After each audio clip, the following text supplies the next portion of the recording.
Okay, scholars, today we're going to be talking about making an effective presentation. Effective presentation. Should I put you all on the camera? All right. Number one, nobody wants to see text on a screen and then have somebody read it to them. This bores your audience and it takes their attention off of you. It is also an insult to their intelligence because you are generally speaking to a literate audience. You should only have a few key words that emphasize what you're telling your audience. What's ironic about what I'm doing? That's what I'm doing to you, right? That's the silliest thing in the world. You are not giving a presentation to illiterate people, okay? So you don't need to have a big paragraph up here. You should stop typing right now. You don't want any of this. You don't want any of this. What you need to do, that slide should have looked like this.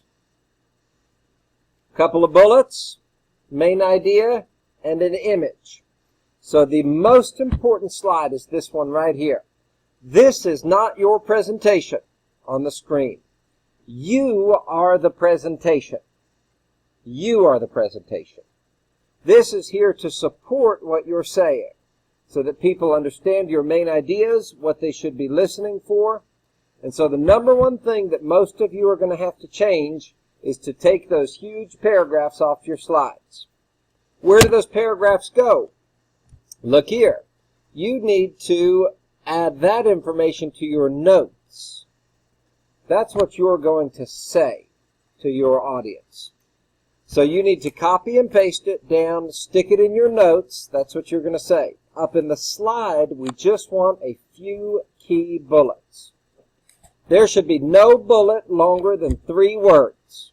Okay? Cut it down to 3 words. Your main ideas, your most important ideas. That's going to be the number one thing. Does anybody have any questions about that? Okay. So some of you need to go back to your slides as soon as we finish here and start redoing everything immediately. Cut all that stuff down into your notes and get those bullets and images up on your slide. Number 2. How does that feel? Anybody's eyes watering? All right. Don't get obnoxious with fonts and backgrounds. All right. In this day and age, you are not going to impress anybody with how the tricks that you can do on your PowerPoint. Now, it's not so much of an issue in Google presentations. Back when we were using Microsoft PowerPoint, you could have things like fly in with sound effects and they would explode, and you'd have machine gun letters and things like that. But now we just want to make sure that we are making good choices. And it's a very fine balance between making something unique and creative and making it obnoxious and distracting. So if it's more about the if it's more about the slide than it is about you, you've tipped over to the bad side of the balance. Okay? This is just here to support you. So try to find that line of tasteful creativity. Tasteful creativity. I'll help you if you get off track. Okay. Every slide has to have an image. It's why I put images on all of my PowerPoint presentations. You'll notice what was in the Parts of Speech presentation. Images of shoes. It really, in fact, doesn't even matter what the image is. If there's an image on the screen, my students will look at the screen. If there's not, you all will be off in outer space. So, of course, it matters for you in your presentation. You can't have random images like I do, but you need an image up there. It's going to keep people's attention.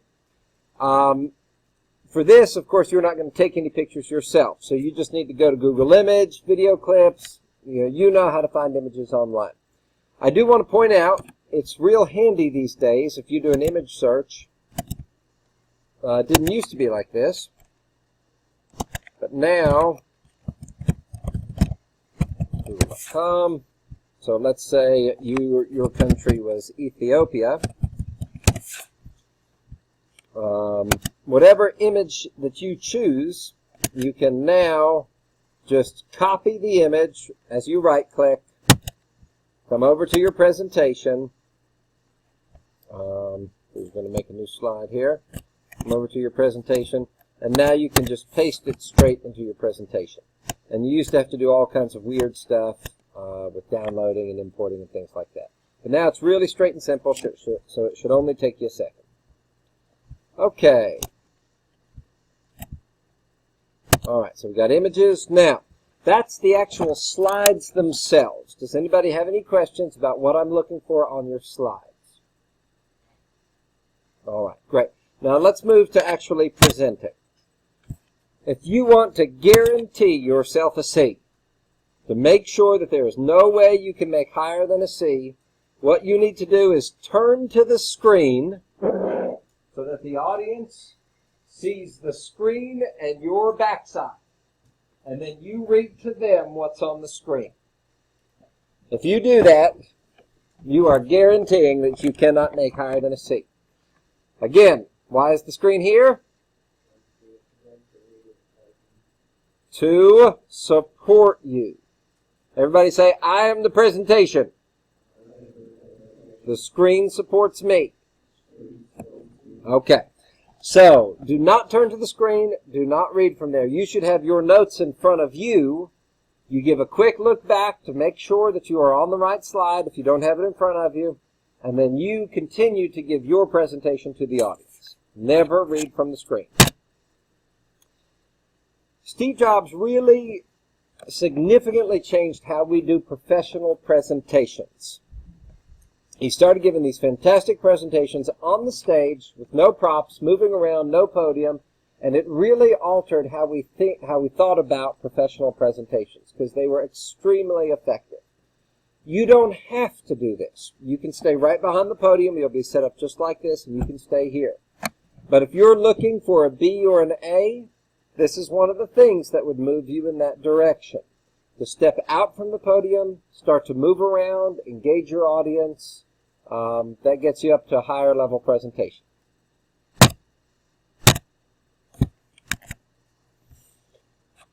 Interacting with the audience.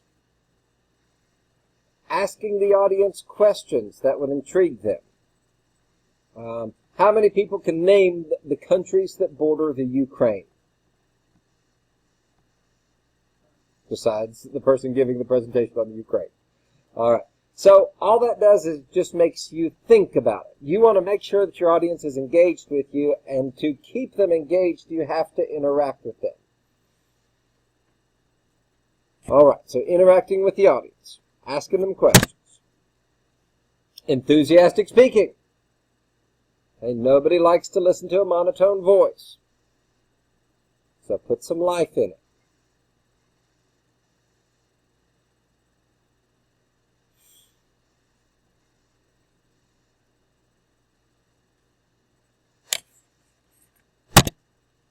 And then finally, nothing brings a presentation to life like a little bit of humor.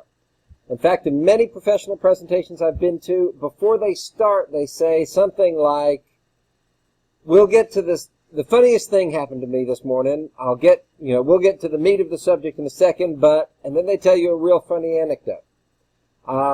If you think about, if anybody is a churchgoer, think about how often your preacher or pastor might tell a little bit of a humorous story to kind of keep the congregation engaged.